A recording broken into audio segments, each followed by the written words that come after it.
Assalamualaikum warahmatullahi wabarakatuh. Waalaikumsalam warahmatullahi wabarakatuh. Salatu wassalamu ala asrafil anbiya'i wal mursalin sayyidina wa maulana Muhammad Sallallahu alaihi wasallam wa ala alihi wa sahbihi wa barik wasallam. Baik teman-teman, kembali lagi bersama kami di Mercaya Tim Wani Peri Kolet Mukti. Baik teman-teman, alhamdulillah kita sudah sampai di alas Kajoran. Dan sebelumnya teman-teman, sebelum kita masuk lebih dalam lagi ke alas Kajoran, kita mau menjelaskan bahwasannya di alas Kutaliman, atau mungkin teman-teman yang sudah mengikuti dari awal ya, dari awal Mbah Suro memberikan pesan kepada kami, di alas Kutaliman itu kita itu bertemu dengan sosok seorang resi ya, atau mungkin seorang yang dituakan lah di situ. Yaitu bernama Eyang Boleh Bahas. Ya, di Kutaliman itu memang banyak banget cerita yang sangat luar biasa, khususnya cerita masalah percintaan. Ada percintaan ya. Percintaan yang sangat luar biasa sekali. Seru lah ya. Seru banget.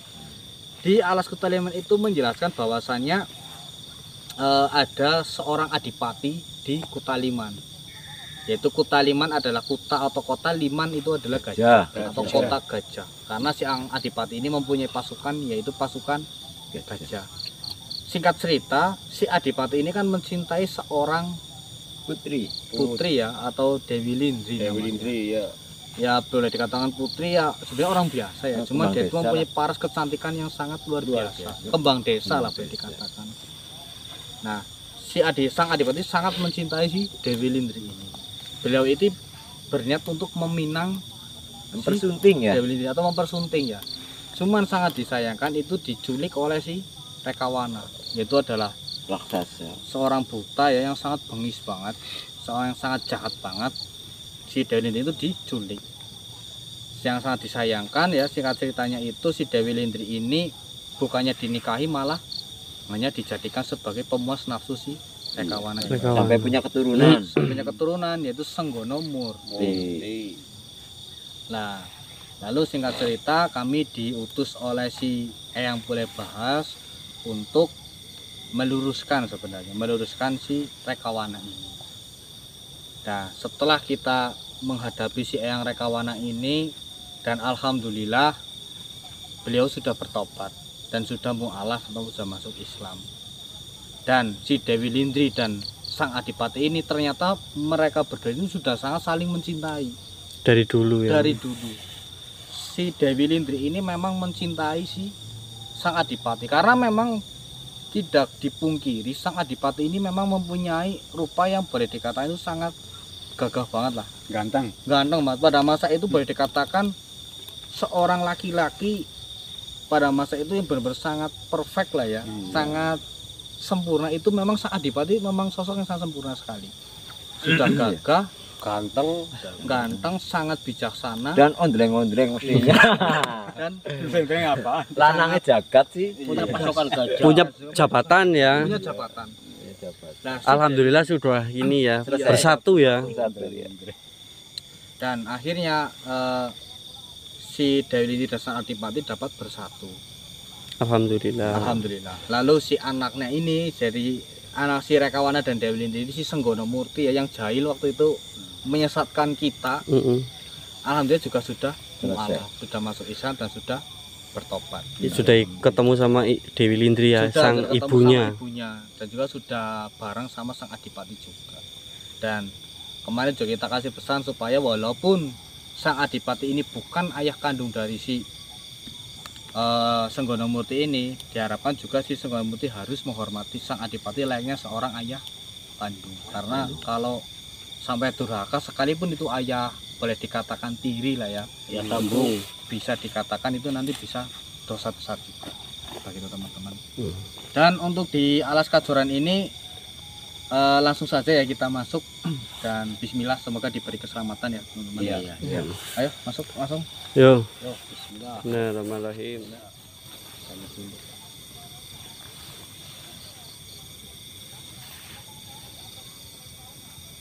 Coba gimana? Mau izin apa gimana? Ya, jadi begini ya teman-teman, bahwasanya kita ya meminta izin dulu. Salam lah ya, Iya, sama si penunggu kajoran ini. Permisi ya. Ya kula nuwun dulu. Iya, kula nuwun. Dan kita harapkan nanti kita dapat izin ya yang positif. Yang apa tadi ya? Dan memang ada sedikit apa namanya interaksi juga tadi. Ada yang memang memanggil saya dari tadi. Beliau ini mungkin mau menyampaikan sesuatu kepada kami semuanya, kepada kita di sini. Dan mungkin beliau ini mau apa namanya itu menyampaikan sesuatu. Semoga saja ini bisa menjadi lantaran kita supaya untuk meminta izin begitu teman-teman. Iya, iya. Bentar. Siapkan raganya siapa ini? Mas Kuntri mungkin bisa. Di mana? Ya? Bisa nggak? Bisa, insya Allah. Kayaknya ada yang mau minta interaksi. Kayaknya agak sedikit gede soalnya. Gimana ya? Di sini aja Mas, nggak apa-apa, aja. sini aja. Duduk aja. Duduk aja nggak apa-apa. Duduk aja, Mas. Alhamdulillah.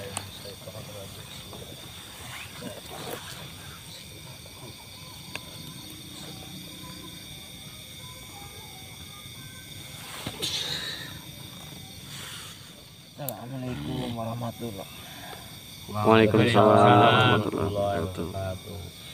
Selamat datang cucuku-cucuku semua di Kajoran. Baik. Sebelumnya mohon maaf yang kami sudah mengganggu waktunya. Ya. Sebelumnya juga kami mohon maaf izin menanyakan dengan siapakah kami berbicara ya. Nah, iya, iya. Eyang dikenal sebagai Eyang Windu Raja. Oh. Ya, palang pintu dari Kajoran ini cucuku. Oh baik ya. Sebelumnya kami mohon izin yang kami mau masuk di alas Kajoran ini yang. Jadi kami mohon izin kepada Eyang serta kami mohon maaf bila sudah mengganggu Eyang. Sudah kewajiban Eyang. Tidak ada kata mengganggu cucuku. Ya. Sebelum kalian melanjutkan ke atas, ke alas Kajoran masuk ke dalam, alangkah baiknya yang akan mencerahkan semuanya tentang Kajoran ini, Baik. biar kalian itu paham, biar kalian itu mengerti cucuku. Tujuan kalian Kajoran seperti itukah? Kalian ingin menguak rahasia-rahasia di Kajoran kah? Tidak hanya seperti itu ya. Kami memang ada amanah dari mbah kami, yaitu Mbah Suro. Ya, ya. Kami memang diutus oleh beliau, kami itu memang untuk menuju ke arah Kajoran. Kami diutus untuk menemui seseorang, yaitu bernama Wanoro Seto. Ya, Wanoro Seto. ya. Gitu ya. Kalian ingin menemui Wanoro Seto. Betul ya. Oh.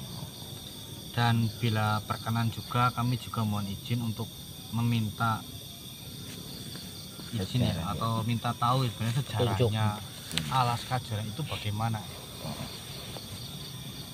Ya, ntar Eyang ntar akan jelaskan semua pada kalian. Ya. Tapi mohon maaf cucuku ya.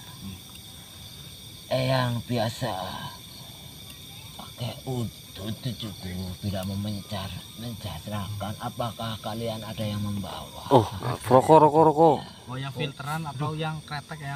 Eyang biasa Kretek kayak ya tembakau tidak biasa ya. Lintingan. Enggak bawa lintingan Pak Kumis. Rokok aja Mas yang mana? Oh, filteran mau. Enggak apa-apa, itu aja, enggak apa-apa, yang penting rokok. Udah, yang penting rokok. Saya Nyalakan Mas. Bentar, saya nyalakan, Pak. Saya nyalakan ya, yang. Ya, Minta ya. rokok ya. Iya ya. Pintu aja ya. Itu orangnya baik ya. Iya. Mohon izin. Itu ada bekas saya nggak apa-apa ya, yang. Cucuku orang baik. Baik. Yang akan sejarahkan sejarah Kajoran ini kepada kalian. Ya. Yang kalian pengen cari tahu adalah sejarah Kajoran kan? Iya, betul. Kayak apa ya? Kajoran dulu adalah sebuah nama dari seorang atau ulama yang sangat-sangat bijaksana. Dia adalah Raden Kajoran. Dia mengembara sampai tiba di alas sini cucuku. Sementara dulu waktu itu masyarakat rakyat jelata di sini belum ada yang memeluk agama Islam cucuku. Ya. Apa? Raden Kajoran adalah seorang ulama yang sangat tekun, berwibawa, bijaksana, sabar, manusia bijak dan berjiwa besar. Raden Kajoran itu cucuku. Dengan kesabaran dia, akhirnya rakyat di alas ini banyak yang mengikuti ajaran menjadi mu'alaf, masuk ke agama Islam cucuku. Dibangunlah kerajaan di sini. Singkat cerita, Raden Kajoran itu mempunyai seorang murid yang sangat berbakti mulanya. Satu bernama Ki Sarnorogo. Oh, Sarnorogo. Bukan Ragasena. Yang kedua adalah Ki Winaraseta. Dan saya sendiri adalah abdi dalem dari Raden Kajoran cucuku. Ya. Singkat cerita, di masa itu Raden Kajoran itu sangat baik kepada rakyatnya. Ya, alas ini menjadi subur, perkembangan semakin maju. Suatu ketika di antara dua murid itu ada kecemburuan.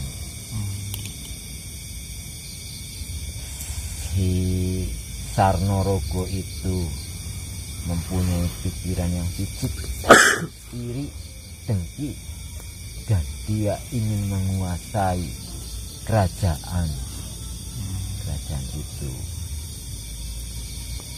Singkat cerita, si Sarnorogo itu menemui seorang VOC atau orang Belanda waktu itu cucuku. Nah, mereka menyusun rencana untuk menghancurkan Raden Kajoran. Licik waktu itu, singkat cerita, berdua mereka, Sarnorogo dan Robert dari Belanda, Tuan Robert, Mr. Robert, seperti itu. Mr. Robert Ya, menjahat, berbuat jahat pada Raden Kajoran. Sama Belanda. Bersama dengan Zaman Belanda. dulu ada Robert juga ya. Ingin Ada menguasai, ya. ingin menguasai kerajaan. Itu. berarti Raden Kajoran itu tidak hanya seorang sosok ulama berarti ya. Ya, Berarti seorang raja juga. karena sangat baik, rakyatnya mengangkat dia sebagai raden atau raja. Seperti itu. Terus singkat cerita, karena dengan kelicikan si Sarnorogo itu dihasutlah para rakyat, dihasut, diracuni dengan kata-kata yang tidak benar. Rakyat waktu itu percaya dengan kata-kata si Sarnorogo, dengan kata-kata diiming-imingi oleh si Robert itu. Sebenarnya si Wanaraseta itu sudah tahu, tapi dia tidak bisa untuk mendengarkan kepada rakyatnya. Rakyatnya sudah terlanjur diberi kemewahan, diberi harta sama si Ropet itu. Singkat cerita, si Sarnorogo itu membuat pesta dengan si Ropet. Istilah zaman sekarang itu pesta rakyat. Diundanglah Raden Kajoran beserta Wanaseta untuk menghadiri jamuan-jamuan pesta mereka, dan saya sendiri ikut. Saya sendiri ikut ya. Ya, tidak sadar cucuku, Makan enak. ternyata Makan enak.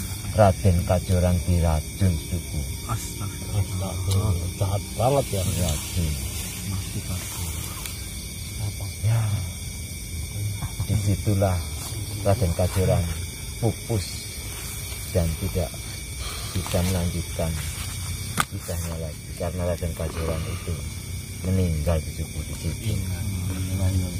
Wanaraseto dan saya itu tahu, tapi tidak bisa berbuat apa-apa karena mereka sudah mempunyai bala tentara yang banyak.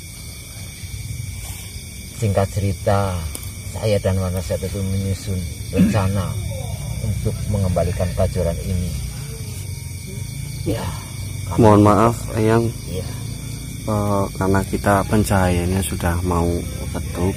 Tadi bangunnya suruh ngecas belum ini sih ya. Wanara Seto itu keberadaannya di mana Eyang? Ya. Dapat ketemu di mana? Silahkan, Wanaraseto di ujung Kajoran. Saya persilahkan, saya kasih izin kalian untuk menerima Wanaraseto. Ya. Dan sebelumnya kami juga mohon izin Eyang, kami mohon izin untuk Eyang Windureja ini untuk kita visualkan saja ya. Silahkan, selama untuk kebaikan Eyang izinkan. Ya, langsung bangunes ya, karena pencahayaan kita yang kurang. Teman-teman nih saya Aku dulu biasa buat jadi gitu. Mejanya sebentar. ini apa namanya? Dari Eyang Windureja. Pensilnya mana? Oh iya, no itunya. Ini. Mana spidol kok sama saya?